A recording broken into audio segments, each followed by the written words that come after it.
Oke, halo semuanya, selamat datang di channel Shopee Indonesia di segmen Shopee Hobbies bersama saya Awan Pamungkas. Nah, saya akan coba ngerakit model kit yang franchise-nya itu udah cukup tua.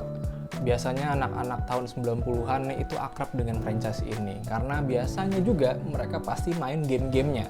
Apa itu model kitnya? Langsung aja. Ini dia. Ini adalah model kit Mega Man Copy X yang diproduksi oleh Earstorm Model. Coba kita bahas sedikit tentang boxnya. Boxnya ini lumayan gede. Terus di samping kanan kirinya juga ada tampilan preview kitnya. Bisa apa aja. Sedikit tentang Earstorm Model. Ini lagi naik daun banget sih. Kenapa? Karena pertama, harga mereka itu kompetitif banget. Terus kita bisa dapat beberapa gimmick yang niat. Terus biasanya mereka juga main di pencahayaan LED. Di beberapa kitnya Earstorm Model, dia itu undergate. Nah, jadi buat custom builder sangat senang sekali dengan fitur undergate. Kenapa? Karena biasanya noob marknya nggak kelihatan. Model kit ini bisa kalian beli di Shopee dengan keyword Mega Man Copy X dengan range harga sekitar 580 ribuan atau 600 ribu. Tapi sebelum itu semua, mari kita unboxing. Yuk!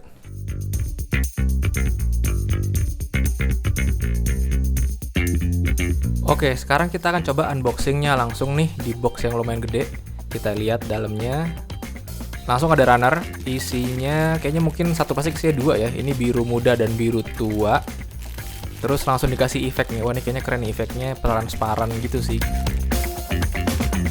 Lalu kita dapat 3 sirkuit dan kayak satu kayak dinamo gitu ya. Nah, ini dapat bonus. Wow, X-Buster Special Effect. Ini lalu ada manual guide, stiker, ini ada water decal. Nah, ini ada baterai nih sekarang, baterai buat tadi yang sirkuit.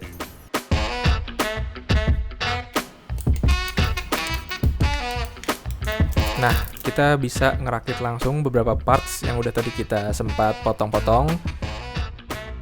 Nah, selama saya megang plastiknya dari Earstorm Model ini, kurang lebih sih kualitasnya sih nggak jauh-jauh banget sama Bandai, tapi beberapa moldingannya itu nggak lebih bagus dari Bandai, jelas banget. Ada beberapa parts yang udah punya dent atau sedikit cowak gitulah, tapi nggak terlalu parah sih, tapi menunjukkan bahwa kualitas moldingnya harus diimprove lagi. Tapi ketika kita nginget harganya yang nggak bener-bener mahal banget, ini tuh sebenarnya masih oke-oke aja sih, nggak terlalu ngeganggu banget.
Oke, kita udah selesai ngerakit kitnya.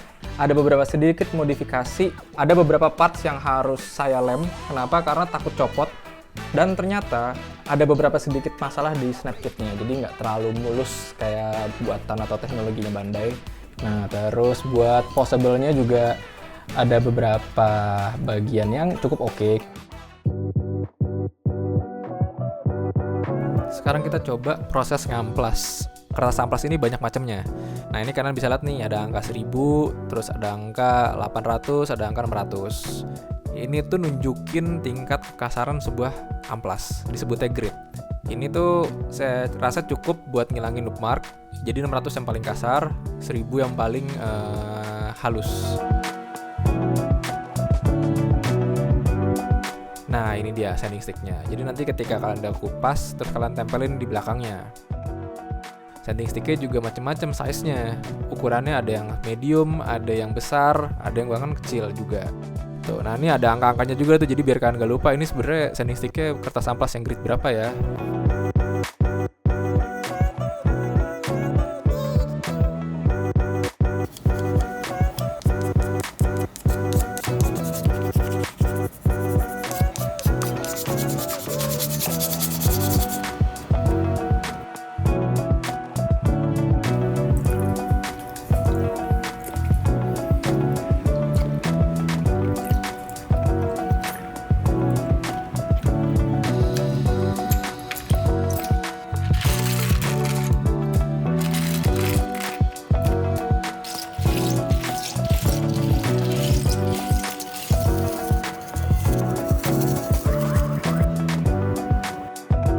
Oke, setelah kita cuci semua parts-parts model kit ini, terus kita bagi jadi beberapa bagian nih. Ada 1, 2, 3, 4, 5, 6. Sesuai dengan warna yang nanti bakal kita cat. Proses pengecetan nanti bakal lebih cepat karena kita ngelakuinnya per warna, nggak bolak-balik. Tapi kekurangan dari metode ini, ketika kalian butuh udah selesai semuanya nih, butuh buat ngerakit lagi, itu harus baca ulang manual book. Dan terserah kalian sih mau prefer warna yang mana. Itu nanti kalian bisa alamin sendiri, bisa coba sendiri, lebih baik kalian nyaman dengan cara yang mana.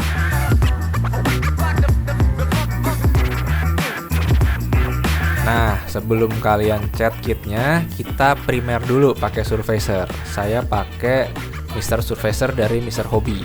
Ini angkanya 1200 nih yang saya pakai. Semakin tinggi, semakin halus. Tergantung kalian pengen nanti nyampai efeknya tuh mau yang kayak gimana gitu di finishingnya.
Gunanya untuk ngecat kayak gini tuh untuk ngilangin feel plastik kayak model kit gitu. Jadi kayak ini mainannya punya volume, apalagi kalau misalkan ada cat metalik, itu tuh nambah volume banget gitu. Kayak terkesan plastiknya itu udah jauh banget. Itu yang bikin prestis ketika ada paint job seperti ini. Dan kalian sebaiknya harus ngecek lagi beberapa polycaps atau join atau ball join yang nanti bakal disatukan, karena ketika kita nge-spray itu ada volumenya juga, jadi nambah tebal tuh. Beberapa join bisa jauh lebih seret ketika kita udah selesai ngecat terus coating. Nah, untuk supaya nggak seperti itu, supaya nanti nggak serasa keset banget, itu tinggal kalian sebenarnya pakai isopropyl alkohol yang 90%, diusap-usap aja. Nanti bisa bikin catnya hilang, khusus untuk ball jointnya aja, kan kalian nggak mau untuk ngubah semua catnya lagi kan.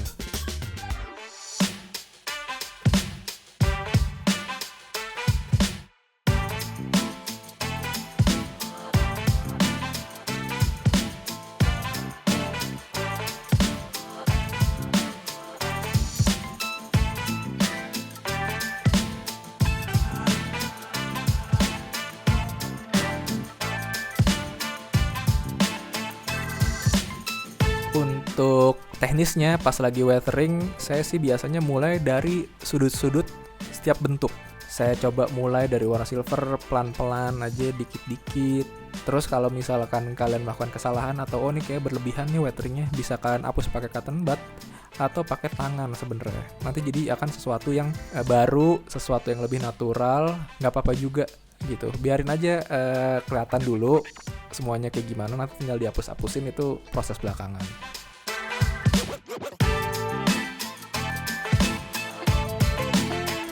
karena kita ngambil konsepnya nggak clean build, agak ada sedikit weathering, ada sedikit battle damage yang agak natural, nggak terlalu heavy. Jadi sebenarnya ketika ada tinta-tinta panel lining yang bikin beberapa parts lebih sedikit hitam, itu nggak apa-apa. Nggak terlalu harus dibersihkan karena itu jadi nambahin kesan age-nya gitu, kesan weatheringnya juga ngebantu. Jadi sebenarnya ini masih masuk sama konsep kita.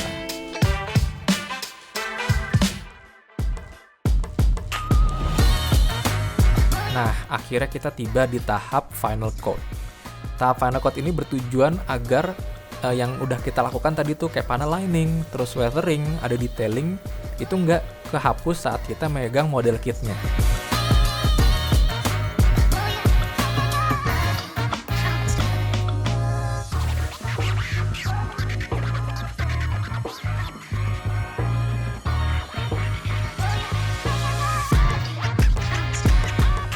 Kesimpulannya dari model kit ini, apakah dengan 580.000 like dibeli? Menurut saya layak ketika kalian ngincer dapat efek yang banyak, opsi tangan, opsi parts yang banyak, terus dapat stand base juga, itu kalian layak beli. Downside-nya apa sih? Downside-nya adalah beberapa build quality dari figur ini, contohnya di tangan kanan yang saya ini nih, agak loose joinnya. Terus beberapa snap fit-nya itu nggak terlalu oke. Jadi ada butuh sedikit modifikasi, apakah ada pelebaran lubang, ada pengamplasan, itu snap kit-nya juga harus diperbaikin. Oke banget kalau kalian juga ngincer LED pencahayaan. Karena pengoperasiannya mudah banget nih LED-nya.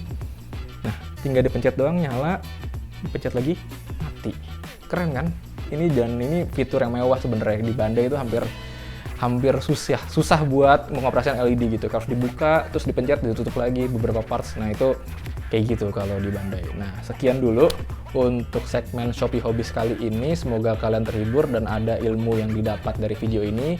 Saya juga masih belajar, kita semua belajar, kita coba sharing. Dan kalau misalkan Anda punya pendapat yang oke, saya punya saran nih, tolong komentar di kolom bawah. Nanti kita coba diskusi apa aja yang bisa diimprove.